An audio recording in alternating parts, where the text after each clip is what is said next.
Okay folks, welcome to the next episode in servicing this cylinder head for this 1988 GSX R1100. Today we are going to clean the cylinder head up. Now those videos online that people talk about using Scotch-Brite pads to clean that, and that's generally not a good idea. Those pads contain aluminum oxide and it can hide in a lot of places, get into your oil and ruin your bearings. We'll be using this gunk brake cleaner. I find this brake cleaner actually works quite well. We use a little bit of mechanical cleaning with a Dremel and a little brass wheel here. This you have to be careful with. You don't want to use it on the faces of the valve seats, but it's good for removing carbon in various areas. The surface of this cylinder head, we'll continue to work on it. Again, it's going to take several cleaning cycles to get it completely clean. And we may not be able to. We may have to machine the head. We'll see. When using brake cleaner, I strongly recommend that you have some sort of breathing apparatus to prevent those fumes. And also, you should be in a well-ventilated area.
Okay folks, so we've started.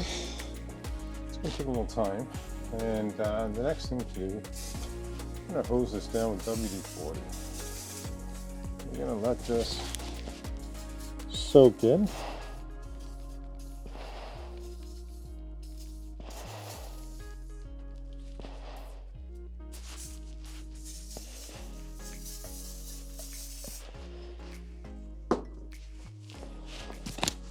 And let this soak in and loosen off this carbon and gasket material. Cover it for the night. Spray this a little bit. Keep it moist. And we'll come back in the morning. So there's quite a bit of carbon buildup on here, and these cylinders are in various stages of cleaning, with the end one being the cleanest and this being the dirtiest. So I'm going to show you what I've been doing. So I've been using my Dremel with a small brass brush. And quite honestly, I've found this works really well. So here's the Dremel with a small brass brush. New, they look like that. So it's just a tiny little brass brush. Goes in the end of your Dremel.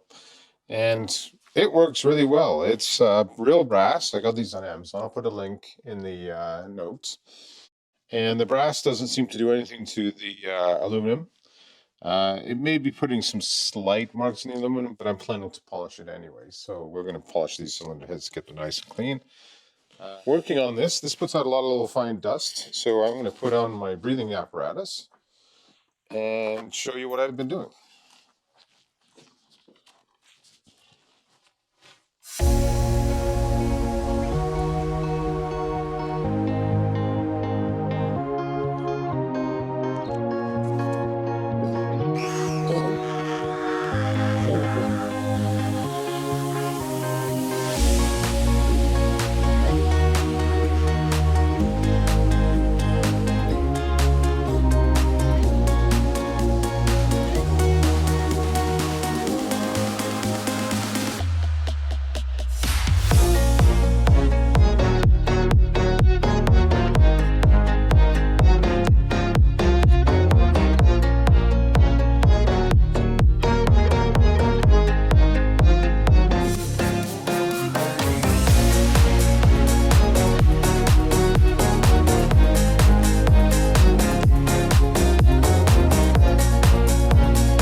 idea of how much cleaner they are, how much cleaner they are already.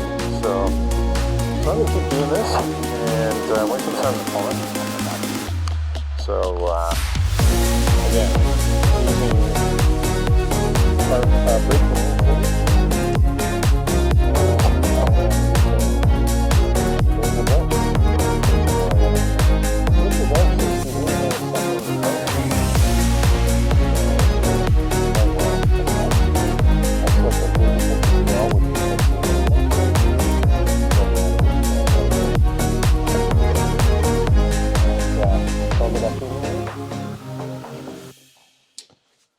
Well, ladies and gentlemen, you can see here that I've spent quite a bit of time cleaning this. The idea to wear these gloves whenever working with these chemicals and with oil and oil-based solvents. So, ladies and gentlemen, I spent a lot of time cleaning this cylinder head. You can remember what it looked like before. Tools to use to finish this. In the end, I used this scraper, which has a razor blade, very gently at a very oblique angle. And with that, I was able to remove almost all the gasket material from this cylinder head. As I mentioned before, I've avoided using a Scotch-Brite type pad because of the aluminum oxide in those pads. Once it gets inside the engine, it's really hard to clean it out, and it can severely damage your bearings. So you want to stay away from that. A lot of the work was done with the Dremel, as you saw just a few minutes ago in the video. This Dremel with the end on it that you see there, these brass wheels, cheap to buy. I'll put a link to those in the comment section. There's a lot of debris and dirt on this at this point in time, so it's time to give this cylinder head a clean. Usually when cleaning these kind of parts, there are various different techniques, various different materials used to clean it. I personally use Varsol. It strips away all the oil, gets the thing very clean, and then I can reapply builder's oil and grease as appropriate when it comes time to reassemble the head. So, combustion chambers have come out very nice. They're very clean. They're not 100% perfect. You can see there's a few little defects here. But again, these will cover with carbon once the engine has started up again anyways. Did have some discussion on whether to polish these areas and bring it to a polished luster, but honestly, I didn't feel it was worth it at this point in time. This is the finish that was on the head when it left the factory.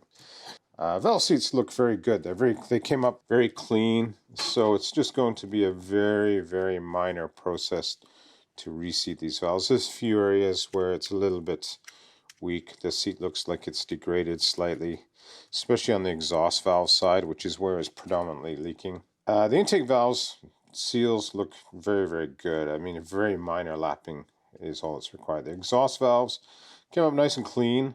Exhaust valve seats, I should say, came up nice and clean, but they look like they were just a little bit damaged in a couple of areas from sitting so long. It's very, very minor, and at this point, I think just the lapping process will reseat these valves. We'll get that done, get this head reassembled, back on the engine, and we're good to go.